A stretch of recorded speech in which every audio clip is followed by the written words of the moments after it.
everybody.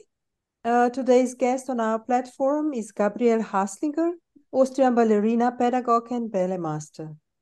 She was a principal with Vienna State Opera House and danced many important classical roles.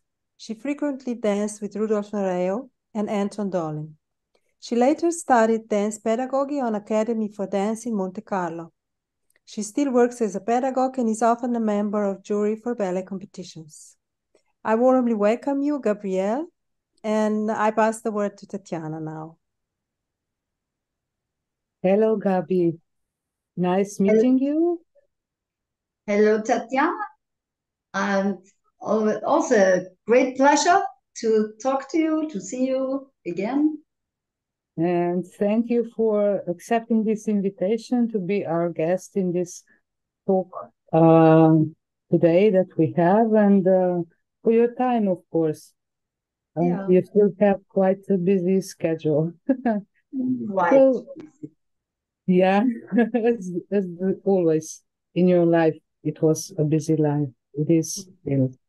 So we usually start with the beginning, so that our listeners and viewers see and hear your life story, how you describe it. It's a very personal one this time with you, and we really appreciate that you are ready to share it with us, because you really fulfilled all the stages of possible ballet artistic life so far, and I'm sure you have a lot of plans for the future. So first we start from your home, where you started to dance in Vienna. And how was it to become a rising star in your early youth? Okay. So first of all, thank you for the invitation. And when I was asked for this interview, I did go down my memory lane, and it's a long lane, and I reviewed my life. Of course, a lot of emotions came up, but above all that, there was a huge gratitude.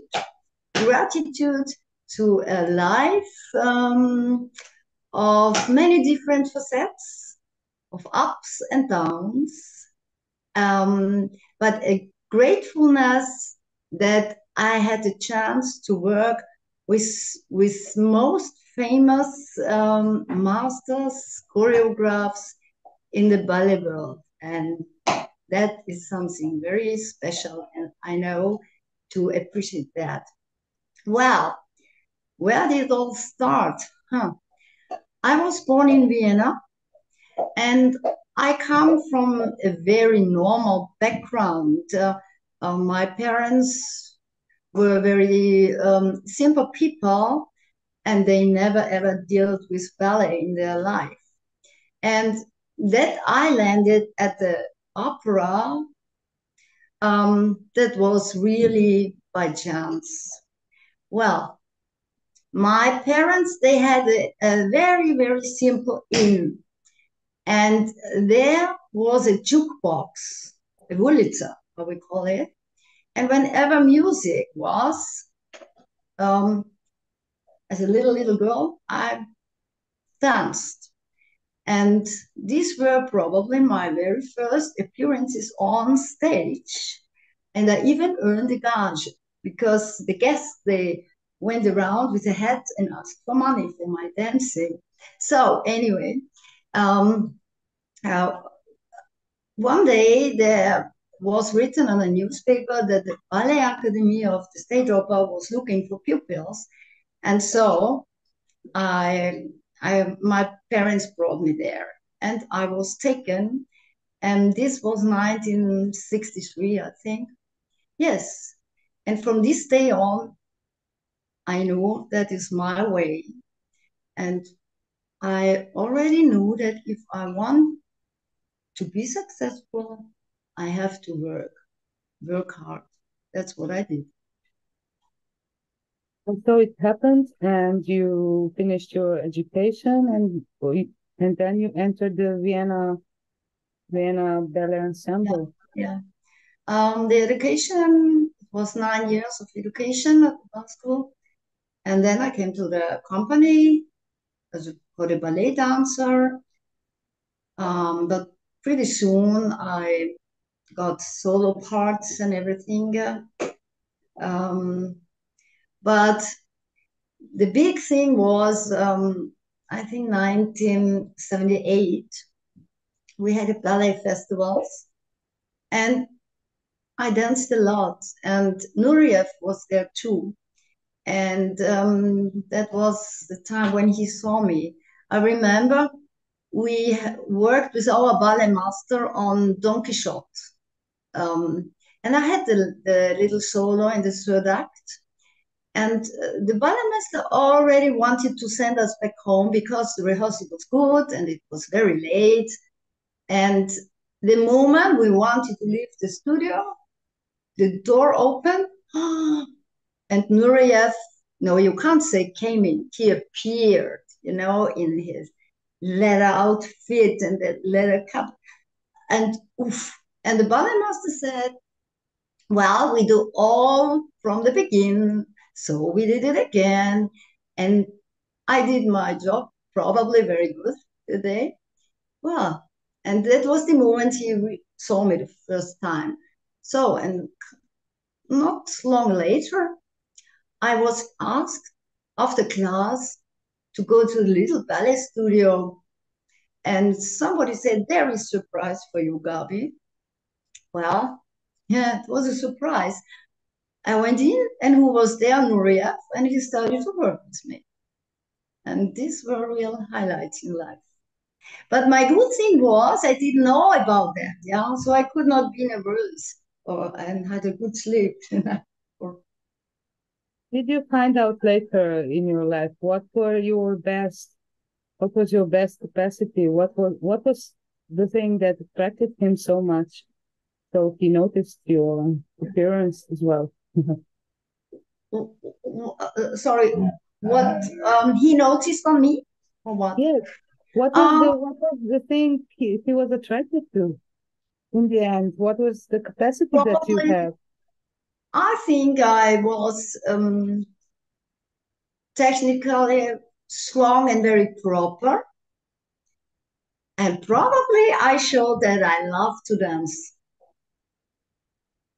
I think that was it. And it repeated later with other big choreographers and dancers. Also, you had, as you said at the beginning, quite some good chances in your life and opportunities that you've had to dance with big names. Mm-hmm. Yeah. I had a bumpy career. Yeah. On the top, I really fell down because of injuries, etc. Many surgeries, odyssey from doctor to doctor. I even was operated in Moscow, what was a great experience for me as a person, but also as a dancer. Yes, and it took me about 3 years to come back again on stage. So then I was back in the opera, but I was not performing yet. And the company had rehearsal, and I didn't even realize who was there. I was stretching in the back of the studio.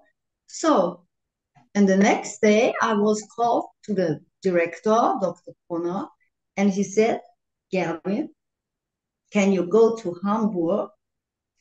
John Neumeyer wants you.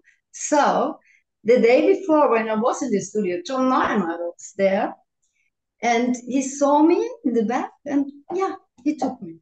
And I had to go to Hamburg, and there I met Anthony Dowellom and Kevin Hagen and Lynn Charles. And Joy he prepared his Firebird for the next premiere in the State Opera, and also Daphne St. Chloe, also did Chloe. I mean, this was wow. And the great thing here, normally or very often, you are as a dancer a tool in a choreographer's hand, yeah. Mostly they show what they want, you have to do this step. But with Neumann, it was so different because he gave us the chance to create the piece with him. That was absolutely great. In those moments, as you mentioned, when you had injuries and hard medical situations, you often ask yourself, who am I without the dance? Can you tell us more about that? Well, there was a moment after about, I don't know, 10 surgeries, blah, blah. It seemed that I couldn't dance anymore. And this thought, well, was horrible. I was already used, I was used to pain and I was used to operations, surgery, but much worse than the physical pain was the psychological pain you had having that situation. And well, then I asked myself, who am I now? I'm only the dancer, and if I can't dance, so I really had an identity crisis. Well, and in a period I couldn't dance, and was in Vienna. I avoided contact to the opera. I couldn't even pass the opera house. When I had to go somewhere in the city, I even took a longer way not to see the house. I could not bear that. Yeah. But then one director from the opera, one day he said, Gabby, you have to do something if you can't dance. And then they forced me, they forced me to teach. I had to do the education. Well, I'm sorry, I forgot. I have to mention one more thing. After, it's really strange. I have worked on my comeback for 3 years. Then I had this comeback. I had really the success performances with Neumeier and so on. And after that, I said voluntarily,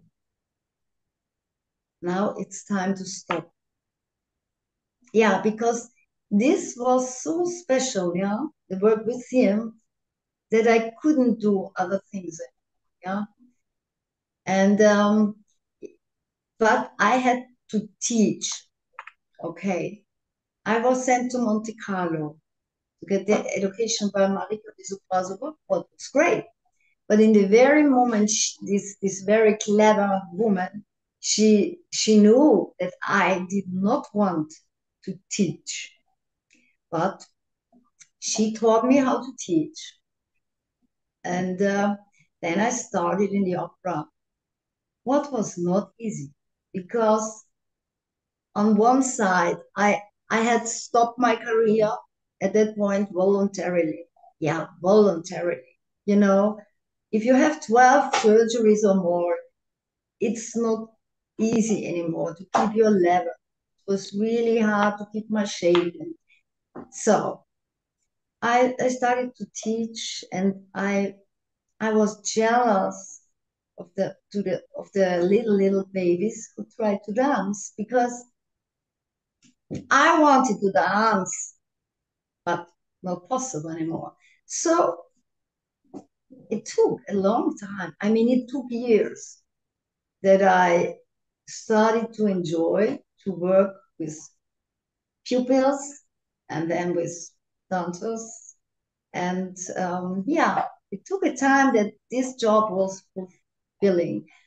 And I also have to say, I was very lucky to have great teachers, great pedagogues that gave me the knowledge, that gave me the motivation to teach. And yeah, so you see, I had a bumpy way, but always, let's say, somewhere there was a very light spot there. And always another door opened when one door was closed. These kind of things, and we will talk later about another topic which is also important, like how to conclude the career and do this transition. But this is something completely different. We are talking about the transition within the certain period of time of your life when you usually would be still able to dance and to continue dance career, but you were changing it for something completely different. And you told us you had wonderful teachers who gave you the knowledge, motivation, and support on your way to this change of thinking. What will be your mission in the future? Is there something really special they told you? What was the strongest idea that they happened to present to you that was so attractive you finally let it go? Maybe the most important message was make them enjoying dance. And that is something I'm thinking very often when I see a ballet performance, let's say the opera, and while I go out, I have to confess, perfect dancers, technically at an extreme high level, a level at my time we never ever had. But one thing was missing. You were not touched at all. Well, and I think the reason why we go on stage and why we do this job is to transport something and to touch people's hearts, to touch the audience. And I think nowadays, very often, not always, the focus is on the high technical facet of this job, and the artistic facet is neglected. And I think that's a pity, yeah. And I hear often people talking after performance, people that are not that are not insiders, ballet insiders, and they feel, yeah, technique very strong, but I'm not touched. So probably in former times we had not that technique, but maybe we focused more on giving the artistic expression. And what my teachers gave me and what I try to give my pupils and dancers, exactly that. Okay, you have to have the technique, of course, but enjoy, feel it, and tell a story, tell something, and touch the people. So probably there's also trick about the good company and the one that we are not fond of. In the end, it's not just one dancer on the stage, it's many. Yeah. And this should be like mantra for all the dancers on the stage to really enjoy it. And I suppose if you really can enjoy it, everybody can enjoy it, then we have this connection with the audience. But Right. also, I think dancers' bodies are not so weak towards certain injuries and things like that. Do you believe in that too? Well, sorry, I did not really understand the last sentence. Yes, if one really enjoys the dance, Yeah. then this means also another statement of the body, and it's not so much Yeah. under this pressure of injuries or some kind of things. Did you Mhm. did you think about that also sometimes? Yeah. If you're under pressure, that's never good. In no field of life, it's good. Yes, you force your, and then especially here, you shorten your muscles, and probably then injuries happen more often. But I think that the dangerous thing with the dancers, I did the same mistake, of course, is that you ignore signals of your body. The body tells you if something is not okay, is not in balance, or is sort of needs a break or so. And we ignore, and then the damage could be a hard one. Yeah. So like I did. But I had, and many other dancers are in the same position. When I had the chances with Nureyev and all these many performances, for example, I was still officially, I was a member of the Kjer Ballet, but Nureyev didn't care about, he didn't care about bureaucracy and hierarchy. And so I had to do many things in Kjer Ballet. I had to do solos. I rehearsed with Nureyev, Dowell. So, and I enjoyed each rehearsal. Also at the last Swan in Swan Lake, Swan 28 or whatever. But for my body, it was too much. Because normally a soloist, he concentrates on his solo parts. Yeah. And then it was too much. But what can you do? The premiere, the day of the premiere is approaching. You worked, you want to go on stage. You keep on, and you go to doctors, you get injections, maybe you get cortisone just to get through. And yeah, and but it's the same with athletes, right?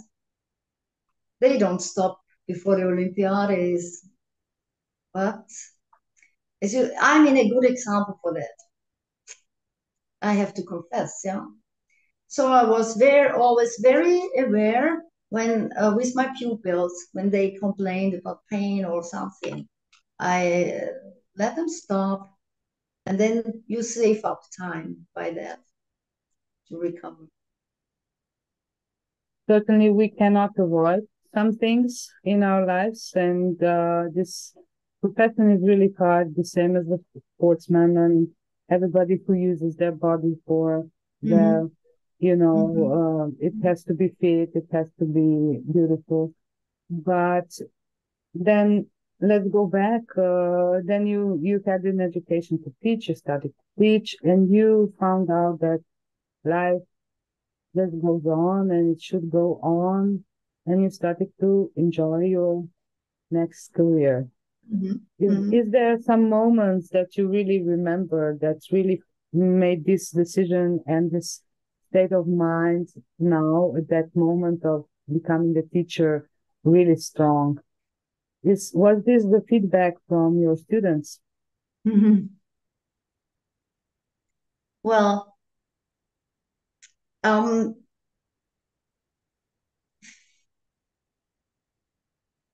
I think one of the greatest feedbacks and touching feedbacks is that many pupils said, it is not only the technique that I learned, not only the ballet vocabulary, it was also my personal way of working with them. Humanity, trying to understand them. They were not only the ballet students, no, they were human beings, very precious, young people, and you have to handle them with care. And I think this is a great feedback. And this also that some said they did not only learn the steps, also other things that are important for their life out of the ballet studio.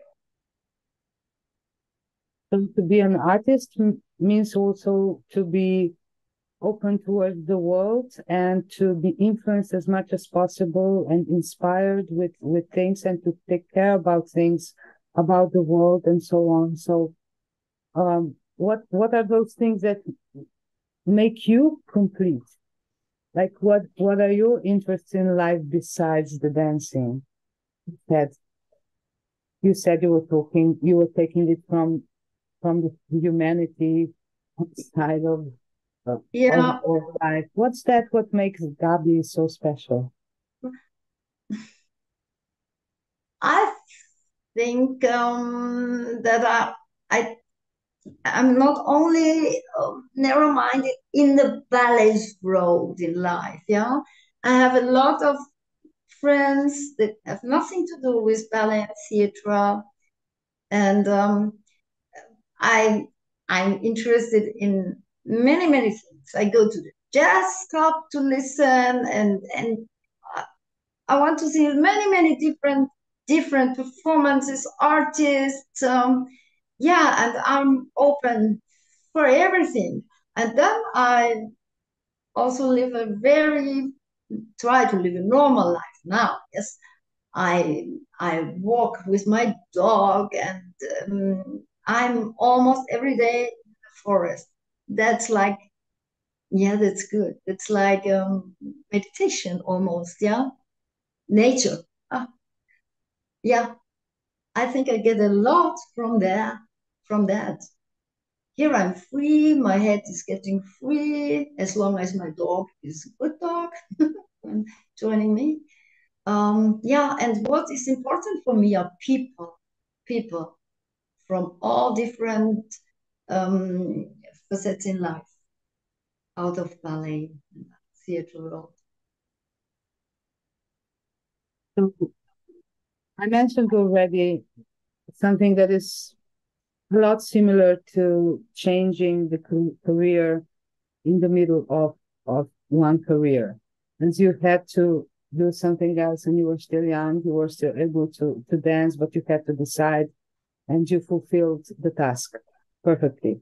But then there comes the, we go through life, and then also the aspect of life changes and what we are able to do and not able to do anymore. For sure, teachers are not always able to teach. Some of them are, most of them are not. But I want to open up a bit the word of transition. What would be like your idea about it? And is it to suggest people to be open towards transition? Yeah, and first of all, I think it's very important that younger people who start the education for ballet are not only focused on that, they should be open. And first of all, they should not neglect their school education. I think this is very important. You see, this way can be cut within seconds with injuries or other things. And you should also think of the times later, not only short to tomorrow or after tomorrow. Yeah. And the earlier you deal with that, the easier, if we can talk about easy, it is to switch over to a so-called normal life after the active career. But of course, it's not easy because you're so stuck in this theater world, and yeah, it's hard. But I think you should always also consider it's not always sunshine in this job. Yeah, not only the choo-choo and the applause, and there's also another side. And I think also we as a teacher have to bring this and transport this to the upcoming dancers. Also the shadow sides of this job. To start from the early age, not to think just on ballet, for instance, but also have in mind that it's better maybe to take some more education when you start to go to school, opens up your possibilities, and it's like a better way of accepting life and its diversity this way. What do you think about that? Because schools in the past were just very specialized. Also in music schools, students didn't learn to do something else, and then something happens, and they are, suddenly Have no way. out of business. And it's better maybe to work on the preventing it rather than healing it. Well, in general, I think nowadays they have the better chances to get a profound school education, because there are so many ballet academies connected with the gymnasium, and they can make their matura there. And that's very different to the times I was in school, because we had no way to do the matura in a regular school. But well, I came to the opera, to the company, I was around 15, and I said, well, I was in gymnasium for 5 years. What can you do with that? No. So I decided by myself to do the matura in a so-called matura school. Yeah. Um, um, we had rehearsals in the opera in the morning until 1, and then again in the afternoon until the evening. And in this little interval, I went to this school. It was hard, but it was also a good contrast to the other work. Dancing, rehearsing, okay, then school, then again, rehearsing, working, body work. So, yeah, it was hard. But nowadays, I think it's a great chance for the younger dancers to have that. And what I see, that young pupils, ballet pupils, have an easier life when their families are not so much in this ballet world, yeah, because they can open and be experience other things, yeah. So this is very often. So I was lucky not to have that. Yes, of course, there's not so much pressure because parents usually don't have, who are not in some kind of world where Yes, their children are, they don't have this high expectation of their career and so on. yes, You yes. are more free in what you're doing and more Yeah. creative as well, not having you with somebody above your head telling you what to do. Yeah, and they have to be kids from time to time too, not only disciplined and controlled, and so yeah, you need that. Do you think the environment of dancers, like families, or they they expect some kind of success sometimes, but what is really success nowadays? How would you describe a successful young dancer? What is the success? I would really like to understand how we measure this. What does it mean to be a successful today? To be successful as a dancer, Yes. what does that mean? Well, I think it doesn't depend on the level you have, or if you are in the corps ballet, if you are a soloist or first soloist, blah blah. No, I, the important thing is that you find the fulfillment in the dance you do. And when you are satisfied, when you reach your aims, then you will be pleased and satisfied. And I have colleagues, they were so pleased with their part in the corps de ballet. And yeah, I think besides, it's very important to have a very good corps de ballet. And the level probably of a ballet company is made by the level of the corps de ballet, not by the few soloists, right? You have to find your, but it's easy put into words, but not easy for the young upcoming dancers. Yeah, they have the pressure you mentioned before. They have aims, and anyway, I find it's not easy because you're very young when you decide your professional way. Yeah, and by the time you already work, train, and so other young people enjoy their life. Well, then I have to say one thing. When I was pupil, I was asked very often from people, well, you don't have a real childhood. Yeah, childhood. You have no normal childhood. And okay, then I asked myself, do I have a childhood? I have no childhood. Well, I had it. We have it, but we have a different one. And yeah, a different one, right? But you have to want it. That's important. Not your mommy, not your aunt or papa wants you to become a ballerina or ballerino. It has to come from you.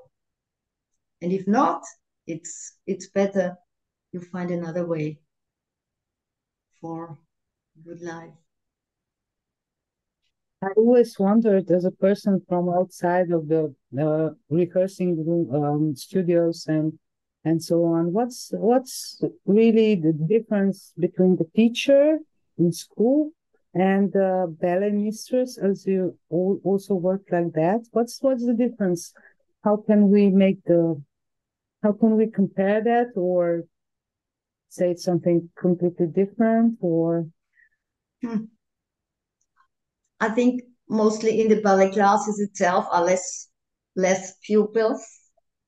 You have a closer contact to them. You have even a physical contact to them. There is a difference. But what should be the way of teaching for both kinds of teachers is to respect the pupil and to try to find a way to get to each pupil different, because it's not even, for example, when I found out when I correct one ballet pupil, I said to her, pull back the right shoulder, pull back, turn the right thing. No.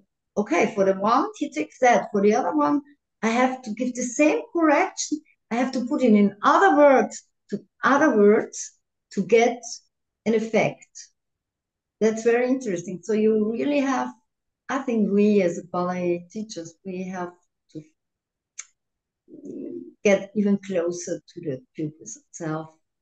And what's also good is sometimes to give them the feeling you see them as a young girl or a young boy, and not only as my ballet student.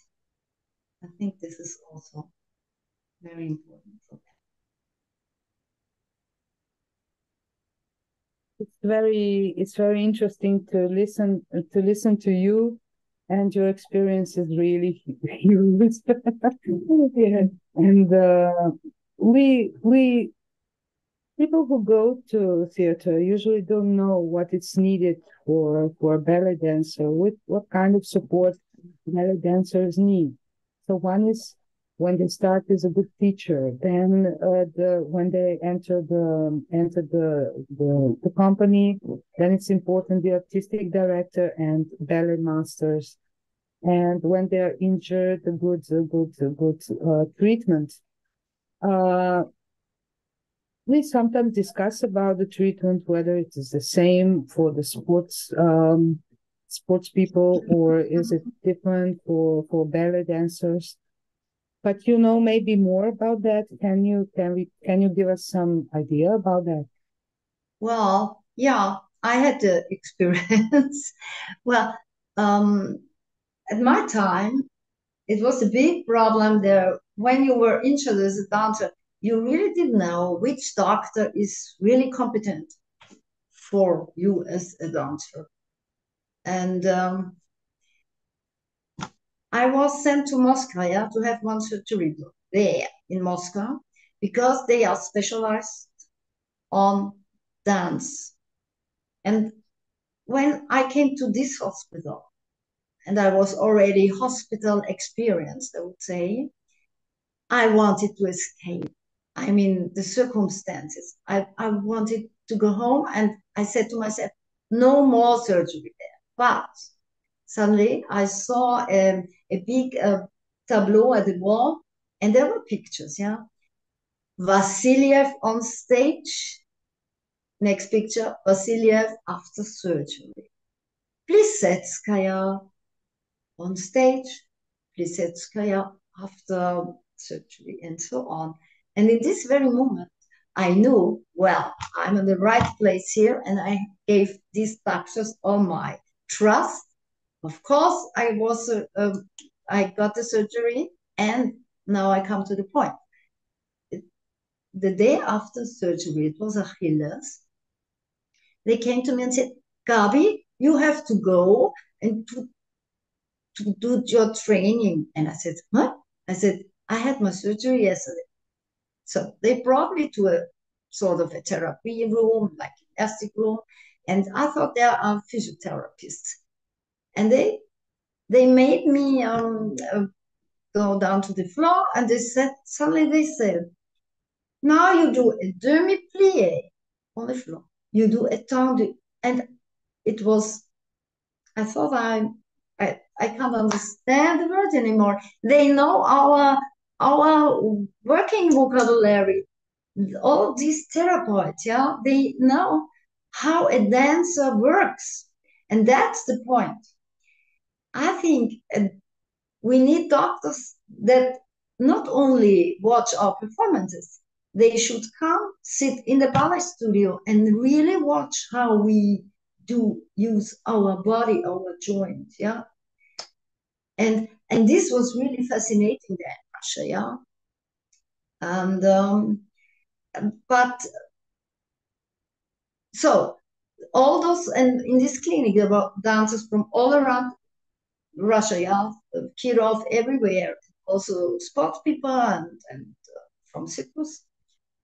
And when those people left the clinic, of course, they were not in the shape for already performing, but they were in good shape, their muscles, yeah. The atrophy was gone. Somehow they were prepared to come back on stage. And I can't say that we have it here, but anyway, the time has changed, and the medical support for dancers is much better. But I think we even need more in this way. I say that the people who treat dancers know about the basic of the dance work, but also because the psychological, the pressure is getting more and more. They also need a support in this way. I think this is important too. But I have the feeling we are on a good way in this direction. The support is getting. Yes. You are right about the support in certain medical sphere is better. So many companies have physiotherapists nowadays. Yes, right. and also in the house, so they follow, they know each dancer what's wrong, and um, help and support the process of recovery, so people can come back earlier than they used to. But this psychological support, I'm often thinking we are still not there. For instance, we always compare now. We are comparing it Yes. today in this discussion, sports and ballet. Because I believe they are very close. The demands and the body involvement is the same, but there's also mind involvement.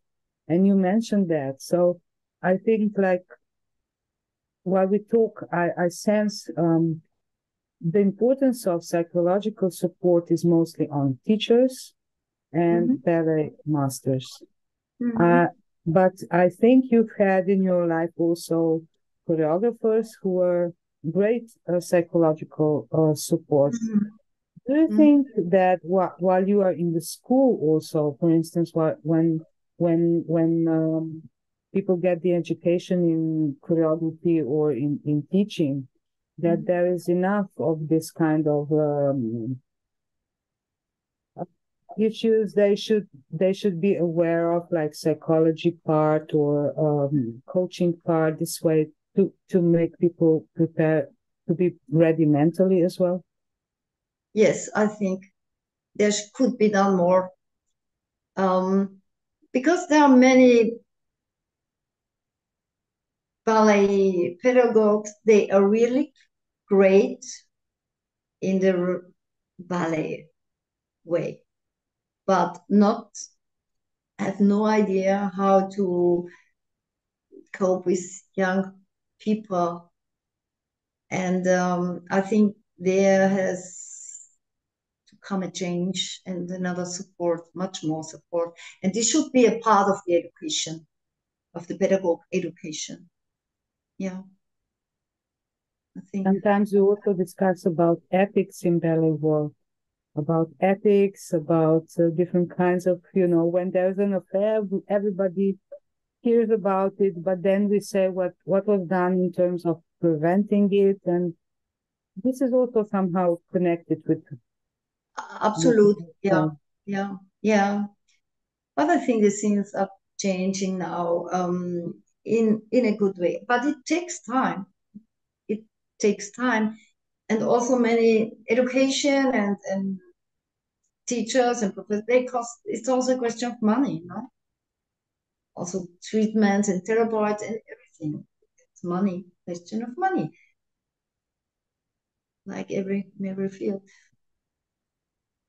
Yes, but with good ballet performance, company also earns with selling tickets and so on, so that, in my opinion, should be a part of the income, not just for the huge honor or huge payment of choreographers or making huge productions. There should be also care about the ensemble and the well-being of dancers in general. So what are your plans like right now? What in maybe a year or two? What do you think you will do? Do you have anything special to share with us? What you want to do? To enjoy the other people dancing. And well, I think I worked a lot in my life. Yeah, I enjoyed that. I loved it through all obstacles that were there. But I feel that a new period could start now. Less work, only selective, or just support dancers if they need coaching. So yeah, and enjoy live a sort of a normal life. Things I couldn't do so much when I was really working and in the school and in the operas, traveling, enjoying my huge dog. Also, seeing the development of my own children. And but I think for me in life, the most important thing are people. Contact with people. That is a basis in my life, and I think because I had always people around me, people that believed in me, but in me as a person, not only the ballerina, made me manage some hard periods in life.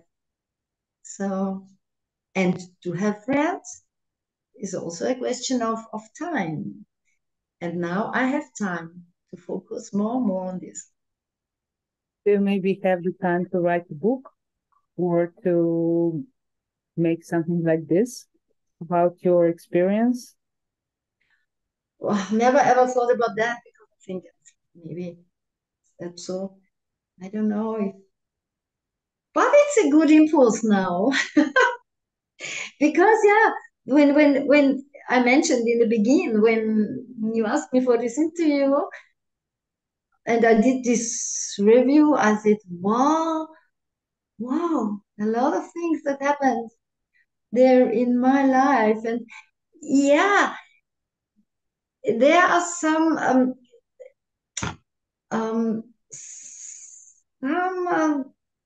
things people don't know. But I know, for example, with Nureyev and so on, and I think one should let others also hear about these things. Yeah, good impulse, maybe to write down all that. Maybe We strongly support artists to share their experience, their life experience with the world. Always. Yeah. Also with this talk that we just had, and I'm happy with it. I had a good time through the journey in this hour that we were together. And at the end, I always leave a small place for a question that comes from Natasha. And what I don't know, maybe you can finish with some kind of thought this conversation of ours, and then we hear what Natasha has to ask you. Well, which thought? I think in spite of all the difficult sides, we are very privileged to have the way to work in the surroundings with young people and wonderful music. These are all positive impulses for life. And maybe we should not take it for so granted. It's a gift to have this. And yeah, it's a good way to dance. It's a good thing. Thank you very much, Gabi. This is all from me. And I invite Natasha to set another question. Thank you very much, Gabi. Thank you. Yes, I was wondering, what kind of roles did you like? How did you feel in more character roles or more lyrical roles? What did you prefer? Those roles where I could show my feelings. It was interesting, probably because of my story. I was completely changed as a dancer after all these surgeries, and so when I came back. Before I was technically I was pretty strong and made a lot of pirouettes and this and that. But after all the things that happened, missing dancing, fighting for coming back, being back, I was more lyrical. No, that's not right, but I liked those roles where you could let the audience look into your heart. Yeah, that was then the fulfillment for me. Okay. And also, and that, Hmm? yeah, sorry. Yeah, And yeah. that in this way, for example, Neumann gave me the great. He gave me this possibility to open, to tell the people how I feel in the dancing, and yeah. Okay.